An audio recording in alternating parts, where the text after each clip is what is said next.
If you want to learn how to build your personal brand as a real estate agent and be recognized as the go-to agent in your city so you attract buyers and sellers, you're going to want to stay tuned for this video because I walk you through the exact 5 rules that you can use to build a powerful brand and start dominating your market like Ryan Serhant. What is up, everyone? My name is Mason Stepanik, and today we're going to be talking about one of my favorite topics, and that's personal branding. Over the last 2.5 years, we've been fortunate enough to help build dozens of our clients' personal brands, which has helped differentiate themselves from their market and position themselves as the authority so business comes directly to them. If you look at the biggest businesses and influencers in the world, they focus and invest heavily into their personal brand because they know that that's what's ultimately going to scale their business in the long term. But a lot of realtors struggle with this, and in a market that's getting more and more competitive every single day, you need to understand our 5 rules for building your personal brand so that you can differentiate yourself and position yourself as the authority so buyers and sellers will want to work with you. So before we dive into what personal branding is, first we need to break down what personal branding is not. Now, a common misconception is that your brand is your logo and your color palette and your fonts,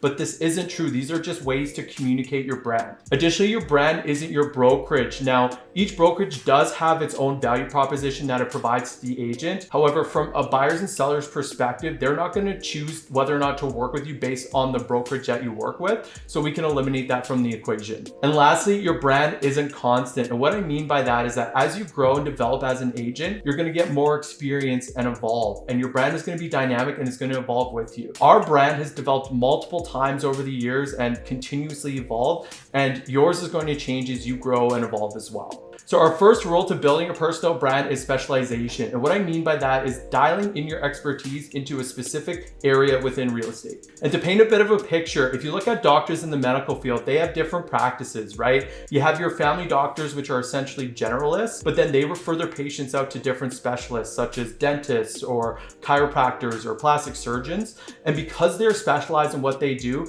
they're more valuable to their patients and can typically make more money. And it's the exact same with real estate, right? If you specialize in specific areas like first-time home buyers or investors or luxury, you are going to differentiate yourself and position yourself as an authority because you are specialized in that area or that practice in your market. And as an example, we have a client in Toronto who specializes in townhomes, and because he is so niche down and is able to provide so much value and expertise to his clients, he has positioned himself as the go-to solution for townhomes, which is why he's absolutely dominating right now. Now, does that mean that you have to start turning down clients? Absolutely not. It does not mean that. But having that specialization does give you a unique value proposition, and that allows you to communicate that to your prospective buyers and sellers. And plus, it does help to get recognized for something, and that's what every strong personal brand does. And that leads to our second rule, which is value. Now, you need to be distinctive with your personal brand and identify your unique value proposition, okay? So what that essentially means is that you need to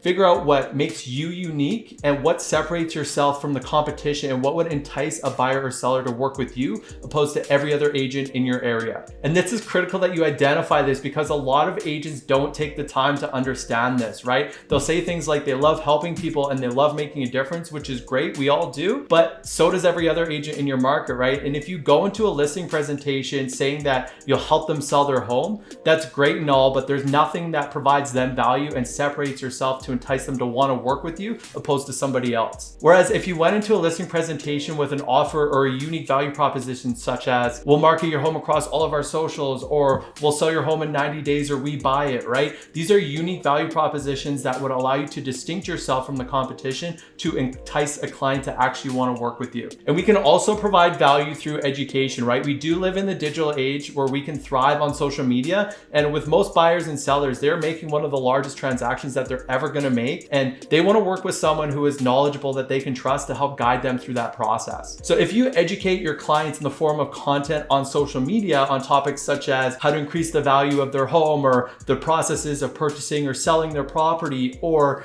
different market updates in their area, right? This is what allows you to position yourself as the authority, and they will be able to see the value in working with you because you are knowledgeable and trustworthy. Which leads me into our third rule, which is visibility. Now, you need to be visible so you can consistently stay in front of your future clients and showcase yourself and the value that you provide. Attention is the most valuable currency in this day and age, which is why social media is such an incredible asset for any real estate agent if it's used correctly. So similar to the reason why realtors use billboards and bus benches, it's because they attract eyeballs to allow them to stay top of mind.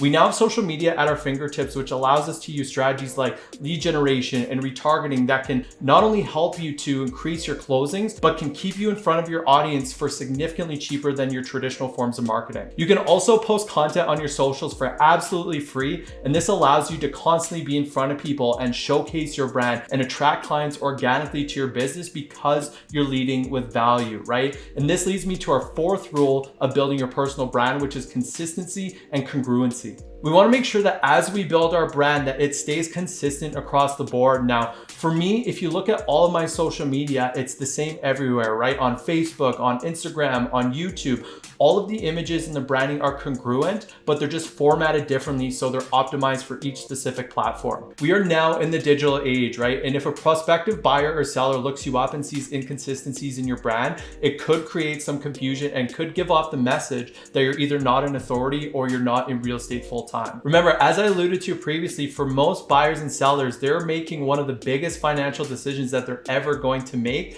So they want to work with someone who they can trust and is knowledgeable, right? There's this old adage that says that a confused prospect never buys. So we want to maintain a consistent message and eliminate any confusion about your brand and the value that you provide so you can truly position yourself as that trusted authority. And now our fifth rule for building your personal brand as a real estate agent, which is integrity, okay? So as an agent, we need to consistently ask ourselves, is what I'm doing in the best interest of my client, and am I operating with good intent? And to paint a bit of a picture, right, your personal brand is a combination of what you say and the value that you provide and what other people say about you. And where those two lines intersect, that's what your personal brand is. So if you're saying one thing and your clients are saying another, that can often lead to a disconnect and can really tarnish your personal brand. I was having a chat with one of my clients the other day, and he told me that he was working with a buyer and they were searching for a home for over 6 months, but they just couldn't find the right home that suited exactly what they were looking for. Now, my client, who's a new realtor, he was operating out of integrity and in good intent, whereas a lot of realtors probably would have just given up or would have pushed their buyer to purchase a new home.